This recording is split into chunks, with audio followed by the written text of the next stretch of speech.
Next gen நேர்கள் அனைவருக்கும் சிறந்த நல் வணக்கங்கள். நெக்ஸ்ட் ஜென் என்றாலே அடுத்த கட்ட முயற்சி, அடுத்த கட்ட வெற்றி உருவாக்குவதுதான் இந்த சேனல், நெக்ஸ்ட் ஜென் சேனல். உங்கள் வாழ்க்கையில் தலைகீழாக மாற்றக்கூடிய எல்லாருடைய வாழ்க்கையும் இந்த ஏப்ரல் மாதம், இது ஏப்ரல் மாத பலன்கள். இந்த ஏப்ரல் மாதம் எல்லாருடைய வாழ்க்கையும் தலைகீழ மாறப்போகுது. அதற்கு முக்கிய காரணம் தமிழ் புத்தாண்டு. இந்த ஏப்ரல் மாதம், ஏப்ரல் 16ஆம் தேதி தமிழ் புத்தாண்டு. உங்கள் தலையெழுத்து உலகத்தின், அதாவது இந்த நாட்டின் தலையெழுத்தை மாற்ற போகுது.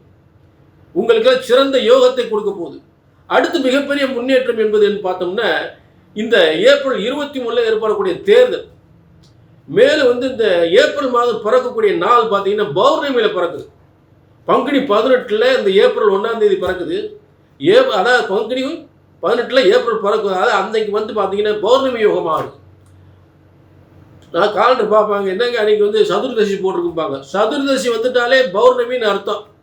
சதுர்தசி பார்த்தீங்கன்னா 3 நாளைக்கு தான் இருக்கும். அதுக்கப்புறம் பௌர்ணமி யோகம். அப்போ இந்த பௌர்ணமி யோகத்தில் இந்த ஏப்ரல் மாதம் தொடங்கும் பொழுது, இந்த ஏப்ரல் மாதம் ஏகப்பட்ட பேருக்கு தலையெழுத்தே மாறப்போகுது. வாழ்க்கையில் பெரிய உச்சத்துக்கு போக போறாங்க. அப்ப யாரெல்லாம் எந்தெந்த மாதிரி ஒரு யோகம் அனுபவிக்க போறாங்கன்றத நம்ம எல்லா ராசிக்கும் தெளிவா பார்க்க போறோம். ஒவ்வொரு ராசிக்கும் தெளிவான யோகங்களை இந்த ஏப்ரல் மாத யோகங்களை நிச்சயமா அடிச்சு சொல்ல போறேன். ஆச்சரியமா இருக்கும், அற்புதமா இருக்கும். புரிஞ்சுட்டீங்களா? அது என்னன்னா, ஜோதிட சாஸ்திரம் என்பது இறைவனால் படைக்கப்பட்டது என்பது மட்டும் தெரிஞ்சுக்கோங்க. ஏசுன்னு சொல்லிட முடியாது. இங்க கிரக கட்டங்கள் இருக்கு. இறைவனா பிரம்மனால் படைக்கப்பட்ட ஜோதிட சாஸ்திரம். ஜோதிட சாஸ்திரம் என்பது இறைவனால் படைக்கப்பட்டது. ஒருபோதும் தப்புவதில்லை, தவறுவதில்லை. எல்லாமே தலை எழுத்துன்னு எழுதியிருக்காரு, நம்ம தலையெழுத்த. அப்போ உங்க ஒவ்வொருடைய தலையெழுத்து எப்படி இருக்கு அப்படின்றத உங்க சுய ஜாதகம் தான் தெளிவா சொல்லுன்றத தெளிவா தெரிஞ்சுக்குங்க. அப்ப இங்க சொல்லக்கூடிய பலன்கள் பொது பலன்கள். இதுல எந்த அளவுக்கு உங்களுக்கு நடக்க போகுது அப்படின்றத உங்க தலையெழுத்த எழுதியிருக்கார் பிரம்மன். ஆக பிரம்மனால் எழுதப்பட்ட தலையெழுத்து ஒருபோதும் தப்புவதில்லை, தவறுவதில்லை. அதை சரியாக கணித்தால், உங்கள் ஜாதகத்தை சரியாக கணித்தால் சரியாக நடக்கும். உங்கள் யோகங்கள் வெற்றியாக உறுதியாக அமையும். நீங்க செய்ய வேண்டிய கீழே நம்பர் நோட் பண்ணிட்டு ஒரு அப்பாயின்மெண்ட் வாங்கி. மகரம், ஏப்ரல் மாதம் மகரத்துக்கு எப்படி பார்ப்போம். இப்ப மகரத்துக்கு ரொம்ப சூப்பர். அதாவது இருக்கிற பிரச்சனையெல்லாம் விலகி புதிய முயற்சி, புதிய சாதனை. சாதிப்பவர்கள், சாதனை செய்யக்கூடியவர்கள்.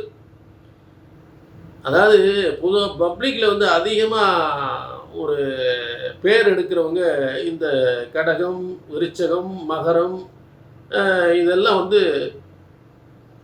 பப்ளிக்கில் நிறைய பேர் எடுக்கக்கூடியவங்க, பேர் புகழ் எடுக்கிற. அதில் மகரத்தும் ஒரு சிறப்பான ஒரு அம்சம். புரிஞ்சுட்டீங்களா? அடுத்து தெய்வ பிரிவுலாம் இருக்குது, அது வேறு, அதெல்லாம் இருக்குது. இப்போ மகரம் என்னன்னு கேட்டிங்கன்னா, குடும்பத்தையும் கைவிடாது, நாட்டையும் கைவிடாது. குடும்பத்தையும் பார்க்கும், நாட்டையும் பார்க்கும், உலகத்தையும் பார்க்கும். அதே நேரத்தில் யாருக்கும் தொந்தரவு வரணும்னு நினைக்க மாட்டாங்க. அவங்களும் நல்லா இருக்குன்னு, மற்றவங்களும் நல்லா இருக்குன்னு நினைப்பாங்க. அதில் மாற்றுக்கிறதே இல்லை. இப்போ அப்படிப்பட்ட எண்ணத்தில் இருக்கக்கூடிய சாதிப்பவர்கள், சாதனை செய்யக்கூடியவர்கள், ஒரு பொது சேவை செய்யக்கூடியவர்கள் நிறைய இருப்பாங்க. மீடியாவில் இருப்பாங்க, சினிமா துறையில் இருப்பாங்க, கலைத்துறையில் இருப்பாங்க, பத்திரிகை துறையில் இருப்பாங்க. எல்லா துறையிலும் மகர ராசிகள் சூப்பராக பிரமாதம் மிகப்பெரிய சாதிக்கக்கூடியவர்கள். அவர்களுக்கு சாதித்து மிகப்பெரிய முன்னேற்றம் அடையக்கூடிய அளவுக்கு இந்த ஏப்ரல் மாதம் அவங்க தலையெழுத்தை மாற்ற போகுது. இப்ப இந்த மகரத்துக்கு 6ஆம் அதிபதி என்று சொல்லக்கூடியவனும், அடுத்த மகனுக்கு 9ஆம் பாக்கியாதிபதி, அவரே பாக்கியாதிபதி ஆகிறார்.